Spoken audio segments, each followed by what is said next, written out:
ಧರ್ಮಸ್ಥಳದಲ್ಲಿ ಹಲವು ಅನಾಥ ಶವಗಳನ್ನು ಊತಿದ್ದಾರೆ. ಅದರಲ್ಲಿ ಕೆಲವು ಅತ್ಯಾಚಾರ ಮಾಡಿರ್ತಕ್ಕಂತಹ ಶವಗಳನ್ನು ಊತಿದ್ದಾರೆ ಅಂತ ಏನೋ ಒಂದು ಪ್ರಕರಣ ಬಯಲಿಗೆ ಬಂದಿತ್ತು. ಈ ಪ್ರಕರಣದಲ್ಲಿ ಸಾಕಷ್ಟು ತನಿಖೆ SIT ನಡೆಸ್ತಾ ಇದೆ. ಇದರಲ್ಲಿ ಕೆಲವು ಯೂಟ್ಯೂಬರ್ಗಳನ್ನ ಈಗ SIT ತನಿಖೆ ಮಾಡ್ತಾರೆ. ಅದರಲ್ಲಿ ಹಾಸನ ಜಿಲ್ಲೆ ಚನ್ನರಾಯಪಟ್ಟಣ ಮೂಲದ ಅಭಿಷೇಕ್ ಕೂಡ ಒಬ್ಬರು. ಅಭಿಷೇಕ್ ಅವರು ಇಂಜಿನಿಯರಿಂಗನ್ನು ಮುಗಿಸಿ ಅನಂತರ ಎಡಿಟಿಂಗ್ನಲ್ಲಿ ಅವರು ತೊಡ್ಕೊಂಡಿದ್ರು. ಅಲ್ಲದೆ ಯೂಟ್ಯೂಬ್ ವಿಡಿಯೋಗಳನ್ನು ಸಹ ಮಾಡ್ತಾರೆ. ಇದೀಗ ಅವರು SIT ತನಿಖೆಯನ್ನು ಧರ್ಮಸ್ಥಳ ಪ್ರಕರಣದಲ್ಲಿ ಎದುರಿಸಿದ್ದಾರೆ. ಅವರ ತಾಯಿ ಹೇಮಲತಾ ಅವರು ನಮ್ಮ ಜೊತೆ ಇದ್ದಾರೆ. ಅವ್ರನ್ನ ಮಾತಾಡ್ಸೋಣ.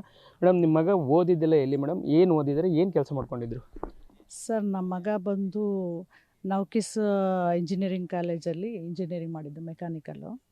ಅದಾದ ಮೇಲೆ ಅವನು ಸ್ವಲ್ಪ ಮಧ್ಯ ಒಂದು ಸ್ವಲ್ಪ ಗ್ಯಾಪ್ ಬಂತು. ಆ ಗ್ಯಾಪಲ್ಲಿ ಅವನು ಸ್ವಲ್ಪ ಎಡಿಟಿಂಗ್ ಅದು ಇದು ಅಂತ ಕಲ್ತ್ಕೊಂಡು ಆದಮೇಲೆ ಅವನು ಕೇರ್ಪೇಟೆಗೆ ಚಂದನ್ಗೌಡರು ಅನ್ನೋರು ಒಂದು ಆಫರ್ ಕೊಟ್ಟರು, ಈ ಥರ ಎಡಿಟರ್ ಬೇಕಾಗಿದ್ದಾರೆ ಅಂತ ಹೇಳಿ. ಹಾಗಾಗಿ ಅಲ್ಲಿ ಹೋಗಿ ಸ್ವಲ್ಪ ಎಡಿಟಿಂಗ್ ಅದು ಇದು ಮಾಡ್ತಾಯಿದ್ದ, ಅಷ್ಟೇ ಸರ್.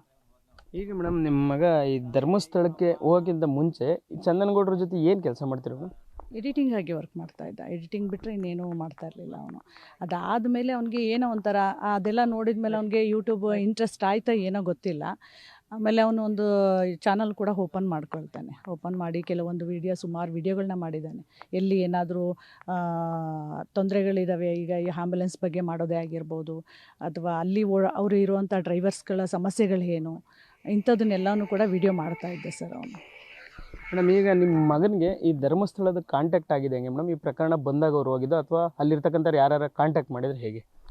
ಇಲ್ಲ ಸರ್, ಇದ್ರ ಬಗ್ಗೆ ಆಲ್ರೆಡಿ ಆಲ್ಮೋಸ್ಟ್ ಎಲ್ಲ ವೀಡಿಯೋಸ್ಗಳಲ್ಲೂ ಇವನು ನೋಡ್ತಾ ಇದ್ದ, ಅಬ್ಸರ್ವ್ ಮಾಡ್ತಾ ಇದ್ದ, ಎಲ್ಲೆಲ್ಲಿ ಯಾವ್ಯಾವ ಥರ ಏನೇನು ಆಗ್ತಾಯಿದೆ ಘಟನೆಗಳನ್ನು ಅನ್ನೋದನ್ನು ಇವನ್ನೆಲ್ಲ ಮಾಡ್ತಾ ಇದ್ದ ಅವನು. ಆ ಟೈಮಲ್ಲಿ ಏನಾಯಿತು, ಯಾರೋ ಒಬ್ಬರು ಸೌಜನ್ಯ ಕೇಸ್ ಬಗ್ಗೆ ಇದು ಮಾಡಿದ್ದ, ಅಂದರೆ ಅನನ್ಯ ಭಟ್ ಕೇಸ್ ಬಗ್ಗೆ ಯಾರೋ ಒಬ್ಬರು ಮುಂಚಿತವಾಗಿ ವಿಡಿಯೋ ಹಾಕಿದ್ರು, ಈ ರೀತಿ ಇದೆ ಅಂತ ಹೇಳ್ದ. ಆಮೇಲೆ ಆಯಿತು ನೋಡ್ತೀನಿ ಮಮ್, ಹೇಗೆ ಇದು ಈ ಥರ ಇವನೊಬ್ಬರು ವಿಡಿಯೋ ಮಾಡಿದ್ದಾರೆ, ನೋಡೋಣ ಕಾಂಟ್ಯಾಕ್ಟ್ ಮಾಡೋಣ ಅಂದ್ಬಿಟ್ಟು ಯಾವ್ಯಾವ ಮೂಲಕ ಹೋದಂತ ನಮಗೂ ಗೊತ್ತಿಲ್ಲ. ಅವರೆಲ್ಲರೂ ಬಿಫೋರ್ ಒಂದು ವಿಡಿಯೋ ಬಿಟ್ಟಿರೋದ್ರಿಂದ ಇವನಿಗೆ ಈಸಿ ಆಯಿತು ಅನಿಸುತ್ತೆ ಯಾವ್ಯಾವ ಮೂಲಕ. ಹಾಗೆ ಮಾಡ್ತಾ ಇವನು ಗ್ರೌಂಡ್ ರಿಪೋರ್ಟನ್ನು ಹೇಗೆ ತೊಗೊಳ್ಳೋಣ, ಅಲ್ಲಿ ಸತ್ಯಾಸತ್ಯತೆಗಳು ಏನಿದ್ದಾವೆ ಅಂತ ತಿಳ್ಕೊಳ್ಳೋದಕ್ಕೋಸ್ಕರ ಅವನು ಎಲ್ಲ ಮಾಹಿತಿಗಳನ್ನು ಕಲೆ ಹಾಕ್ತಾ ಬಂದ. ಯಾವುದೂ ಪ್ರೂಫ್ ಇಲ್ಲದೆ ಅವನು ಯಾವುದೂ ಕೂಡ ಮುಂದೆ ಹೋಗಿಲ್ಲ ಅನಿಸುತ್ತೆ. ಯಾಕೆಂದರೆ ಇವನು ಅತಿಯಾಗಿ ಯಾರೂ ಹೇಳಿದ ಮಾತು ಕೇಳೋ ಅಂಥ ಹುಡುಗನೂ ಅಲ್ಲ ಅವನು. ಹಾಗಾಗಿ ಎಲ್ಲ ದಾಖಲಾತಿಗಳನ್ನು ಕಲೆ ಹಾಕ್ಬಿಟ್ಟು ಅವನು ಗ್ರೌಂಡಿಗೆ ಇಳ್ಕೊಂಡ ಅನಿಸುತ್ತೆ ಸರ್. ಈಗ ಅಲ್ಲೊಂದಿಷ್ಟು ಜನರ ಈಗ ವಿಚಾರಣೆ ನಡೆದಿದೆ. ತಿಮ್ರೋಡಿ ಇರ್ಬೋದು, ಗಿರೀಶ್ ಮಟ್ಟಣ್ಣನೂ ಇರ್ಬೋದು, ಸಮೀರ್ ಇರ್ಬೋದು, ಸುಮಂತ್ ಇರ್ಬೋದು, ಇವರೆಲ್ಲ ನಿಮ್ಮ ಮಗನಿಗೆ ಮೊದಲೇ ಪರಿಚಯ ಆಯ್ತಾ? ಇಲ್ಲ ಅವರೇನಾದರೂ ಬಂದು ಈ ರೀತಿ ವಿಡಿಯೋ ಮಾಡು ನಿಮಗೆ ಹಣ ಕೊಡ್ತೀವಿ ಅಂತ ಏನಾದ್ರು ಹೇಳಿದ್ರು? ನಾವು ಆ ಥರದೊಂದು ಆರೋಪ ಕೇಳಿ ಬಂದಿದೆ. ಇಲ್ಲ ಸರ್, ಅವರು ಯಾರೂ ಪರಿಚಯ ಇರಲಿಲ್ಲ, ಅವನಿಗೆ ಯಾರೂ ಪರಿಚಯ ಇರಲಿಲ್ಲ. ಎಲ್ಲ ಹೇಗೆ ಇವರೆಲ್ಲ ಹೇಗೆ ಲಿಂಕ್ ಆದರು ಅನ್ನೋದು ನಮಗೆ ಅಷ್ಟು ಮಾಹಿತಿ ಇಲ್ಲ ಸರ್. ಅವನು ಯಾಕೆಂದರೆ ಅವ್ನು ಮಾಡ್ತಿದ್ದ ದಾರಿನೇ ಬೇರೆ. ಹಾಗಾಗಿ ಅವನು ಮೇ ಬಿ ಈ ಮಲ್ಪೇಶ್ವರ್ ಮಲ್ಪೆ ಅವರ ಕಾಂಟ್ಯಾಕ್ಟ್ ಇತ್ತು ಅವ್ರಿಗೆ. ಅದು ಮಾಡ್ತಾ ಏನಾಯಿತು, ಅವನು ಆ್ಯಂಬುಲೆನ್ಸಿಗೆ ಹೋಗೋದು, ಅಥವಾ ಅವ್ರಿಗೆ ಗೊತ್ತಿದೆ ಅವರು ಸಮಾಜ ಇದರ ಕೆಲಸವನ್ನು ಮಾಡೋವಂಥವ್ರು. ಹಾಗಾಗ್ತಾ ಶಿರೂರು ಗುಡ್ಡ ಕುಸಿತದಲ್ಲೂ ಕೂಡ ಇವರು ಜಾಯ್ನ್ ಆಗಿ ಕೆಲಸವನ್ನು ಮಾಡಿದರು. ಮಾಡ್ತಾ ಎಲ್ಲಿ ಅದೇ ಈ ಒಂದು ಇಂಟ್ರೆಸ್ಟ್ ಇವನಿಗೆ ಇದ್ರ ಬಗ್ಗೆ ಏನಾದ್ರು ಯೂಟ್ಯೂಬಲ್ಲಿ ಏನಾದ್ರು ಕಂಟೆಂಟ್ಗಳನ್ನು ಜನಗಳಿಗೆ ಏನಾದ್ರು ಒಂದು ತಿಳಿಸ್ಬೇಕು ಅನ್ನೋ ಒಂದು ಇದಿತ್ತೇ ಹೊರತು ಇವ್ನಿಗೆ ಯಾವುದೇ ಥರ ದುಡ್ಡಿನ ಆಸೆನೂ ಕೂಡ ಇಲ್ಲ ಸರ್ ಈ ಹುಡುಗನಿಗೆ. ನೀವು ನಂಬ್ತಿರೋ ಬಿಡ್ತಿರೋ, ಆ್ಯಂಬುಲೆನ್ಸಲ್ಲಿ ಎಷ್ಟೋ ಜನ ಕೆಲಸ ಹೋಗೋವಂಥವ್ರಿಗೆ ಇವ್ನಿಗೆ ಬಂದಿದ್ದಂಥ ಯೂಟ್ಯೂಬಲ್ಲಿ ಏನು ಬರ್ತಿತ್ತು ಅದನ್ನು ಕೂಡ ಅವರಿಗೆ ಕೊಡ್ತಾಯಿದ್ದೆ. ಎಡಿಟಿಂಗ್ ಮಾಡಿಕೊಂಡು ಹೋಗ್ತಾ ಇರೋಂಥ ಟೈಮಲ್ಲಿ ಇಲ್ಲ ಇಷ್ಟ ಆಗಿದೆಪ್ಪ ತಗೋ ಅಂತ ಕೊಟ್ಟರೆ ಅವನು ಇಲ್ಲ ಅಣ್ಣ, ನೀವು ಸಮಾಜ ಇದಕ್ಕೋಸ್ಕರ ತುಂಬ ಓಡಾಟ ಮಾಡ್ತೀರಿ, ದುಡ್ಡು ಕಾಸು ಕೂಡ ತೊಗೊಳೋದಿಲ್ಲ, ನೀವು ಇಟ್ಕೊಳ್ಳಿ ಆ ದುಡ್ಡನ್ನು, ನನಗೆ ಬೇಡ, ಅದ್ರ ಅವಶ್ಯಕತೆ ಏನಿಲ್ಲ ಅಂತ ಹೇಳಿಬಿಟ್ಟು ಇವನು ಅದನ್ನು ಕೂಡ ಇದು ಮಾಡಿ ಬರ್ತಾಯಿದ್ದ. ಆ ರೀತಿ ಇರುವಂಥ ಹುಡುಗ ಆಗಿದ್ದರೆ ದುಡ್ಡಿಗೆಲ್ಲ ಅವನು ಆ ಥರ ಬೀಳೋವಂಥ ಹುಡುಗನೆಲ್ಲ ಸರ್. ಇವನು ₹1 ಏನೇ ಬಂದ್ರೂ ಕೂಡ ಮಮ್ ಈ ಥರ ಇದೆ ತೊಗೊಳ್ಳಿ ಹೆಂಗಿದೆ ಅಂತೇಳಿ ನಮ್ಮ ಹತ್ರನೇ ಇದು ಮಾಡ್ತಾನೆ ಹೊರತು ಯಾವುದೂ ಆ ರೀತಿ ಇದು ಮಾಡೋವಂಥ ಹುಡುಗ ಅಲ್ಲ ಸರ್ ಅವನು. ಆಮಿಷ ಒಟ್ಟರು ಅಂತ ಅಂದರೆ ನಮಗೆ ನಿಜವಾಗ್ಲೂ ನಂಬೋಕ್ಕೆ ಅಸಾಧ್ಯ ಸರ್ ಇದು. ಮೇಡಮ್, ಈಗ ನಿಮ್ಮ ಮಗ ಧರ್ಮಸ್ಥಳದ ಇದ್ದಷ್ಟು ದಿನ ತಿಮ್ರೋಡಿಯವ್ರ ಮನೇಲೇ ಉಳ್ಕೊತಿದ್ದ, ಅವ್ರ ಕಾಂಟ್ಯಾಕ್ಟ್ ಚೆನ್ನಾಗಿತ್ತು, ಅವರು ಕ್ಯಾಮ್ರಾ ಕೊಡಿಸಿದ್ರು ಅಂತೆಲ್ಲ ಹೇಳ್ತಾರೆ ಮೇಡಮ್.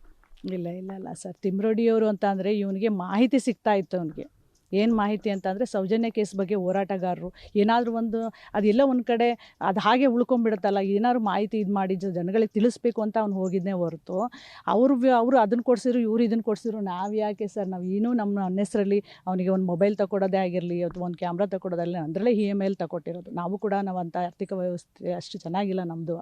ಯಾಕೆಂದರೆ ನಮ್ಮ ಬ್ಯಾಕ್ಗ್ರೌಂಡೇ ಆ ಥರ ಇಲ್ಲ.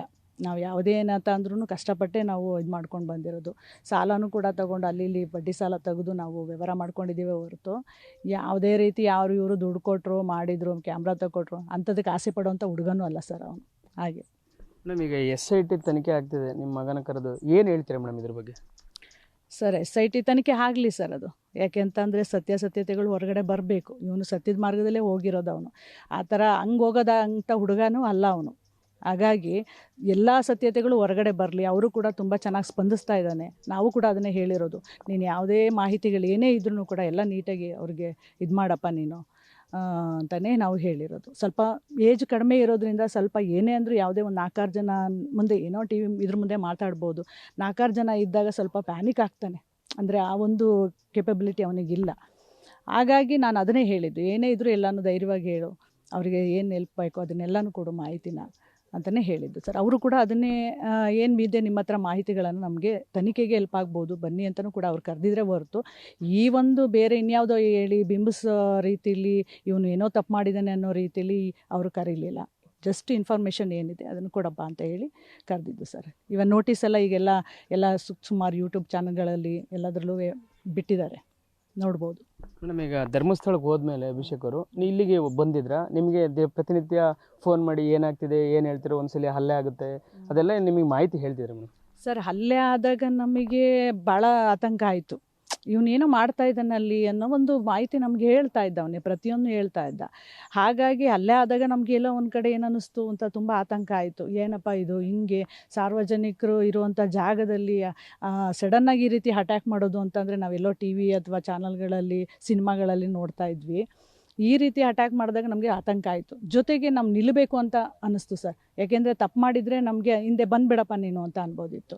ಆದರೆ ಅವನು ಯಾವುದೂ ರೀತಿ ತಪ್ಪು ಮಾಡಿಲ್ಲ. ಅವನು ಆ ರೀತಿ ಅಟ್ಯಾಕ್ ಆದಾಗ ನಮಗೆ ಧೈರ್ಯ ಹೇಳಿ ಅವನ್ನ ಸ್ವಲ್ಪ ಇದು ಮಾಡಬೇಕೆ ಅನ್ನಿಸ್ತೇ ಹೊರತು ನಮಗೆ ಎದುರುಕೊಂಡು ನೀನು ಬಂದುಬಿಡಪ್ಪ ಅನ್ನೋಷ್ಟು ನಮಗೆ ಇದಿರಲಿಲ್ಲ ಸರ್. ತಪ್ಪು ಮಾಡಿದರೆ ಬಿಡಿ ಅನ್ಬೋದಿತ್ತು. ಯಾರೇ ತಂದೆ ತಾಯಿಗಳಾಗಲಿ ಮಕ್ಕಳು ಈ ರೀತಿ ಇದ್ದಾಗ ಯಾರೂ ಅಪ್ರೋಚ್ ಮಾಡಲ್ಲ. ಸತ್ಯದಲ್ಲಿ ಇದ್ದಾಗಲೇ ನಾವು ಅದನ್ನು ಧೈರ್ಯ ನಿಲ್ಲಬೇಕಾಗತ್ತೆ. ಹೀಗಾಗಿ ಆ ರೀತಿ ಹೇಳ್ಬೋದು ಸರ್. ಒಟ್ಟಲ್ಲಿ ಈ ಒಟ್ಟಾರೆ ಪ್ರಕರಣದಲ್ಲಿ ನಿಮ್ಮ ಮಗನ ಪಾತ್ರ ಏನು, ಈ SIT ತನಿಖೆಯಲ್ಲಿ ನಿಮಗೆ ನ್ಯಾಯ ಸಿಗ್ತದೆ ಅಥವಾ ನಿಮ್ಮ ಮಗ ತಪ್ಪು ಮಾಡಿದನೋ ಅಥವಾ ಸರಿ ಮಾಡಿದನೋ, ಇದೆಲ್ಲದ್ರ ಬಗ್ಗೆ ಕೊನೆಯದಾಗಿ ನೀವು ಏನು ಹೇಳ್ತೀರಿ ಮೇಡಮ್? ಸರ್, ನ್ಯಾಯ ಸಿಕ್ಕೇ ಸಿಗುತ್ತೆ ಸರ್. ನಮ್ಮ ಮಗ ತಪ್ಪು ಮಾಡಿಲ್ಲ. ಯಾವುದೇ ಇದಕ್ಕೂ ಅವನು ದುಡ್ಡು ಕಾಸು ಅದು ಇದು ಅಂತ ಆಸೆ ಪಡುವಂಥ ಹುಡುಗನೂ ಅಲ್ಲ. ಎಷ್ಟು ನೀಟಾಗಿ ತನಿಖೆ ಮಾಡಿದಾರೋ ಅಷ್ಟೇ ನೀಟಾಗಿ ಹೊರಗಡೆ ಸತ್ಯಾಸತ್ಯತೆಗಳು ಬರಲಿ ಸರ್. ಹೊರಗಡೆ ಬರುತ್ತೆ. ಅದಕ್ಕೆ ನಾವು ಸ್ವಲ್ಪ ಪ್ಯಾನಿಕ್ ಇದೆ. ಯಾಕೆ ಅಂತ ಅಂದರೆ ನಮ್ಮ ಮಕ್ಕಳು ಎಲ್ಲೋ ಹೊರಗಡೆ ಇದ್ದಾಗ ಯಾರ್ಯಾರು ಲಿಂಕ್ ಇದ್ದಾರೋ ಏನೋ ಅನ್ನೋ ಒಂದು ಆತಂಕ ಇರುತ್ತೆ. ಬಟ್ ಅವನ್ನೆಲ್ಲನೂ ಹೇಳ್ತಾ ಇದ್ದ. ಅವನು ಈ ರೀತಿ ಮಮ್ಮಿ ಹೀಗೇ ಇರ್ತಾಯಿದ್ದೆ, ನಾನು ಇಲ್ಲೇ ಇರ್ತಾಯಿದ್ದೆ ಅಂತಲೂ ಹೇಳ್ತಾ ಇದ್ದ ಅವನು. ಹಾಗಾಗಿ ನಮಗೇನು ಆ ಥರ ಅನ್ನಿಸ್ಲಿಲ್ಲ. ಬಟ್ ಎಲ್ಲ ಸತ್ಯಾಸತ್ಯಗಳು ಬರಲಿ ಹೊರಗಡೆ. ನಮ್ಮ ಮಗ ತಪ್ಪು ಮಾಡಿಲ್ಲ ಅನ್ನೋ ಕಾನ್ಫಿಡೆನ್ಸ್ ನಮಗಿದೆ. ಆಗಲಿ ಸರ್. ಅವನು ಯಾವುದು ಕೆಟ್ಟ ದಾರಿಲಿ ನಡೆದೋವಂಥ ಹುಡುಗನೂ ಅಲ್ಲ. ಏನೋ ಮುಂದೆ ಏನೋ ಒಂದು ಸಾಧನೆ ಮಾಡಬೇಕು ಅಂತ ಇದ್ದಾನೆ. ಅದಕ್ಕೆ ನಾವು ಬೆನ್ನೆಲುಬಾಗಿ ನಿಲ್ತೀವಿ ನಾವು. ಅದು ಎಜುಕೇಷನ್ ಆಗಿರ್ಬೋದು ಅಥವಾ ಯೂಟ್ಯೂಬ್ ಮೂಲಕ ಅಂತ ಹೇಳ್ತಾನೆ. ಹಾಗಾಗಿ ಅವ್ನು ಪ್ರತಿಯೊಂದೂ ಅವನಿಗೆ ತಗೊಳ್ಳೋವಂಥ ವಸ್ತುಗಳೆಲ್ಲವನ್ನೂ ಕೂಡ ನಾವು ಮಾಡಿ ತಗೊಟ್ಟಿರೋದೇ ಹೊರತು ಇಲ್ಲಿಂದ ಯಾರು ₹1 ತಂದು ಅವ್ರು ಕೊಟ್ಟರು ಇವ್ರು ಕೊಟ್ಟರು ಏನೋ ಅದೇನೋ ಹೇಳ್ತಾರೆ. ಅವೆಲ್ಲ ನಮಗೆ ದೂರ ಅದು ಸತ್ಯಸತ್ಯತೆಗೆ. ಇದು ಅಭಿಷೇಕ್ ಅವರ ತಾಯಿ ಹೇಮಲತಾ ಅವರ ಮಾತುಗಳು. SIT ತನಿಖೆ ನಡೀಲಿ, ಇದರಲ್ಲಿ ಸತ್ಯಾಂಶ ಹೊರಗಡೆ ಬರಲಿ, ನನ್ನ ಮಗ ಯಾವುದೇ ತಪ್ಪು ಮಾಡಿಲ್ಲ ಅನ್ನೋದು ಆ ಸತ್ಯಾಂಶದಲ್ಲಿ ತಿಳಿದು ಬರುತ್ತೆ ಅಂತ ಹೇಳ್ತಾ ಇರ್ತಕ್ಕಂಥದ್ದು. ಕ್ಯಾಮ್ರಾ ಪರ್ಸನ್ ನಾಗರಾಜ್ ಜೊತೆ Shashidhar BC public TV, Channarayapatna.